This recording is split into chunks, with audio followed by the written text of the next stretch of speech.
کہ اس وار سے کیا ہوگا، آئل پرائسز انکریز ہوگی. اور آج ہم نے دیکھا کہ قطر نے 20% آف آئل گلوبلی جو انٹرنیشنل ہے اس نے اس کو روک دیا ہے، جس کی وجہ سے آئل پرائسز بھی انکریز ہوئی ہیں. اور جسٹ 50% یورپ میں آئل پرائسز انکریز ہو گئے صرف ایک اس ایکٹ سے. تو اس وار سے سب سے پہلے تو اکنامک ریسیشن آ سکتا ہے، اکنامک انسٹیبلٹی ہوگی پورے ریجن میں، پورے میڈل ایسٹ میں. جیسے ہم نے 1973 میں دیکھا جب آئل امبارگو لگا تھا تو پوری دنیا میں ایک اکنامک ریسیشن آیا تھا. تو یہ اکنامک ریسیشن پھر سے ہو سکتا ہے جب آپ آئل کی ٹرانسپورٹیشن کو روکیں گے. تو ہمیں لگتا ہے کہ آئل کی وجہ سے ایک اکنامک انسٹیبلٹی ہوگی، ملکوں میں انسٹیبلٹی ہوگی، ملکوں میں انفلیشن ہوگی. تو ایک تو اس کا یہ مسئلہ، ایک یہ ہمیں اس کا امپیکٹ نظر آتا ہے. دوسری طرف اگر ہم دیکھیں کہ اس کے امپیکٹ سے ڈیولپنگ کنٹریز کے اوپر کیا فرق پڑے گا. جیسے کہ اگر ہم پاکستان کی بات کریں، Pakistan import 70% of its oil from gulf middle east, Saudi Arabia سے. تو جو ڈپینڈنٹ ہی آئل کے اوپر ہے اور 70% اس کا آئل امپورٹ ہوتا ہے، اگر یہ رک گیا تو سوچیں پاکستان جیسی ڈیولپنگ کنٹری کی ملک میں کتنی انسٹیبلٹی ہوگی، اکنامک ریسیشن ہوگا، کتنی اکنامک انسٹیبلٹی ہوگی، اور کتنا اس کا کرنٹ اکاؤنٹ ڈیفیسٹ انکریز ہوگا.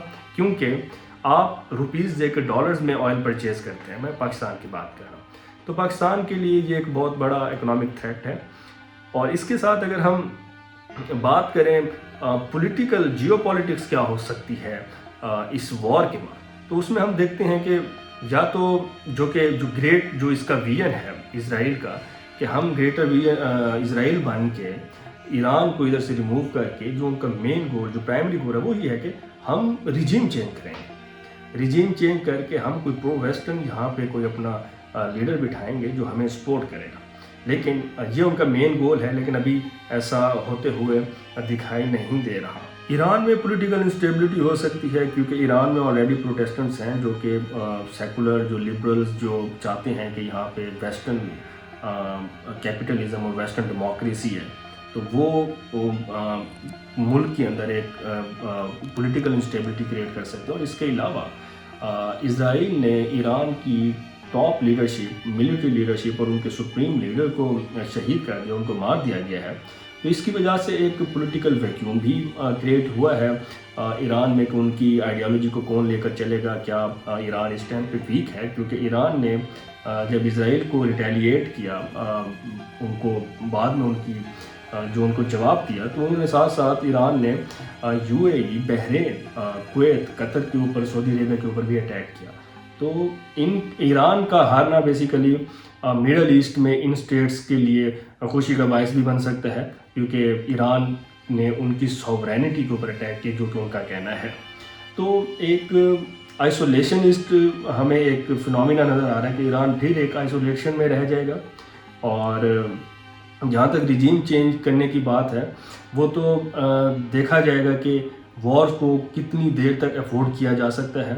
اسرائیل اس کو 4 ہفتے، 5 ہفتے، 6 ہفتے تک لے کے جاتا ہے. کیا یو ایس اے سپورٹ کرتا رہے گا؟ اور کیا ایران کے پاس اتنی کیپیبلٹیز ہیں کہ وہ اپنی ایک ڈیفینسو اپروچ یوز کر کے اپنے آپ کو ڈیفینڈ کرتا رہے گا؟ ایران اسرائیل کی وار سے اب جیو پالیٹکس تو ڈیفینیٹ سی بات ہے اس ریجن میں چینج ہوگی، الائنسز بنیں گے. اور مڈل ایسٹ میں جو کہ وار پھیل چکی ہے اور اس کے ہم نے امپیکٹس دیکھے کہ پورے مڈل ایسٹ پہ بھی ہیں، ڈیولپنگ اسٹیٹ لائک پاکستان کے اوپر بھی اس کے امپیکٹ ہوں گے. ایک پورے ریجن میں ایک انارکی ہے، ایک اس میں سیکیورٹی ڈائلاما سا ہے، وار کی سچویشن ہے. تو الائنسز بنیں گے، پولیٹیکل آرڈر جو ہے نا یہاں پہ جیو پالیٹکس جو ہے وہ چینج ہوگی. کیونکہ یو ایس اے چاہ رہا ہے کہ جو میرا ریلائبل پارٹنر ہے اسرائیل اس ریجن میں، وہ ڈومیننٹ بن جائے، وہ ایک پریڈیٹری ہیجمونک یہاں پہ بن جائے، تاکہ اس کو سپورٹ کیا جائے اس کی گریٹر اسرائیل ویژن میں، اور وہ پیلسٹائن کے اوپر اپنی ایکسپینشن کرتا جائے، تاکہ جب ایران نہیں ہوگا تو وہ اپنی ایکسپینشن اس پالیسی کو سموتھلی پرسیو کرے گا. تو یو ایس اے تو اس کو اس لیے بیک کر رہا ہے، اور اسرائیل کا بھی یہی گول ہے، پرائمری گول بھی یہی ہے. لیکن ہیڈ لائن میں تو دکھایا جا رہا ہے نیوکلیئر پرولیفریشن، نیوکلیئر کی باتیں کی جا رہی ہیں ہیڈ لائن میں، لیکن بات کہیں نہ کہیں انرجی کی ہے. اور اگر ہم یو ایس اے کی جو کڈنیپنگ ہے، جو انویژن ہے وینزویلا میں، تو اس کو اگر آج ہم دیکھیں تو یہ ہمیں لگتا ہے کہ یہ پہلے سے کہیں پلان کیا جا رہا تھا کہ اگر ایران گلوبلی کوئی اسٹریٹ آف ہارموز کو روکتا ہے یا انرجی کی کوئی ڈسرپشن ہوتی ہے تو میں آلریڈی وینزویلا سے اپنے آپ کو سیکیور کر لوں گا. تو یہ ایسا بھی ہمیں لگتا ہے کہ یہ ہوگا. جیو پولیٹیکلی اگر ہم دیکھیں کہ اگر ریجیم چینج ہو جاتی ہے تو پھر سمجھیں کہ یو ایس اے اسرائیل ہی ایران میں پریزنٹ ہوگا، جو کہ ہم دیکھ سکتے ہیں کہ چائنا کو کاؤنٹر کرنے کے لیے بھی یہ بنایا جا رہا ہوگا. چائنا کنٹینمنٹ بھی اس سے ہو رہی ہوگی، لیکن بات یہ ہے کہ کیا ریجیم چینج ہوگی کہ نہیں ہوگی، جو کہ ان کا گول تھا.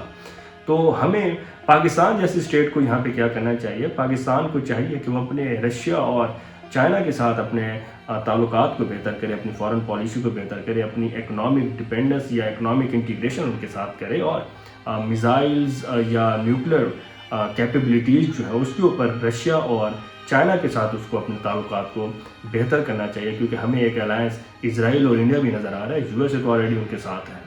تو اس سچویشن کو دیکھتے ہوئے پاکستان کو اس طرح کی اپنی فارن پالیسی بھی چوز کرنی چاہیے.